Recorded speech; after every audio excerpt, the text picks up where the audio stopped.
Here are Russian tanks before the war. Here are Russian tanks now. So, how did this happen? If you've been around for the past few months, you may have witnessed the scenes of Russian tanks lying beside the road, abandoned and destroyed. But why?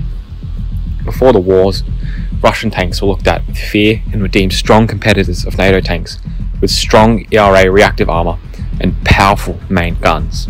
However, times have changed, and now the destroyed Russian tanks serve as a symbol of Russian military incompetency. But are the tanks the problem, or is there something far greater? In total, Russia has lost 1,450 tanks in Ukraine, according to Orinx, with 900 being destroyed. This number is extremely large, and in comparison, the US Army lost 9 Abrams tanks in Iran, with none of them being destroyed by the enemy. There are two main reasons for this decline in Russian tank supremacy. The first is the corruption within the Russian armed forces. That means that many tanks lack the critical components to make them cutting edge on the battlefield. Some of these components are vital, such as encrypted radio, ERA protection, and optical enhancement equipment.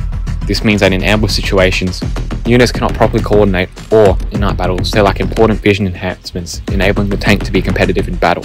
In addition, many supply lines within the Russian army are unable to provide frontline units with enough fuel, causing many crews to abandon their tanks. The second reason for the Russian tank failure in Ukraine is the use of inefficient tactics from the generals, where many tanks are left alone rather than with infantry support, making them easy targets for handheld anti-tank weapons. In a traditional battle, tanks would have infantry as support to help distract enemy anti-tank crews, provide fire support against enemy tanks and anti-tank vehicles. Through Ukraine, many videos have surfaced of lone tanks in city streets, driving who are easy prey from soldiers within buildings, especially with advanced weapon systems such as the Javelin, where they may have direct sight on the top of the tank, which is usually far weaker than the front or sides. But are the tanks also the problem? Well, I would say it is a combination of yes and no. In many tank versus tank battle in open fields, Russia still has an upper hand, showing that their tanks still reign supreme. Yet these types of tank versus tank battles are extremely uncommon in modern battlefields. Are these tanks useless? I would say no. However, the way they are being used in Ukraine currently makes them far less potent weapon than they could be if they were potentially used to their maximum strategic value.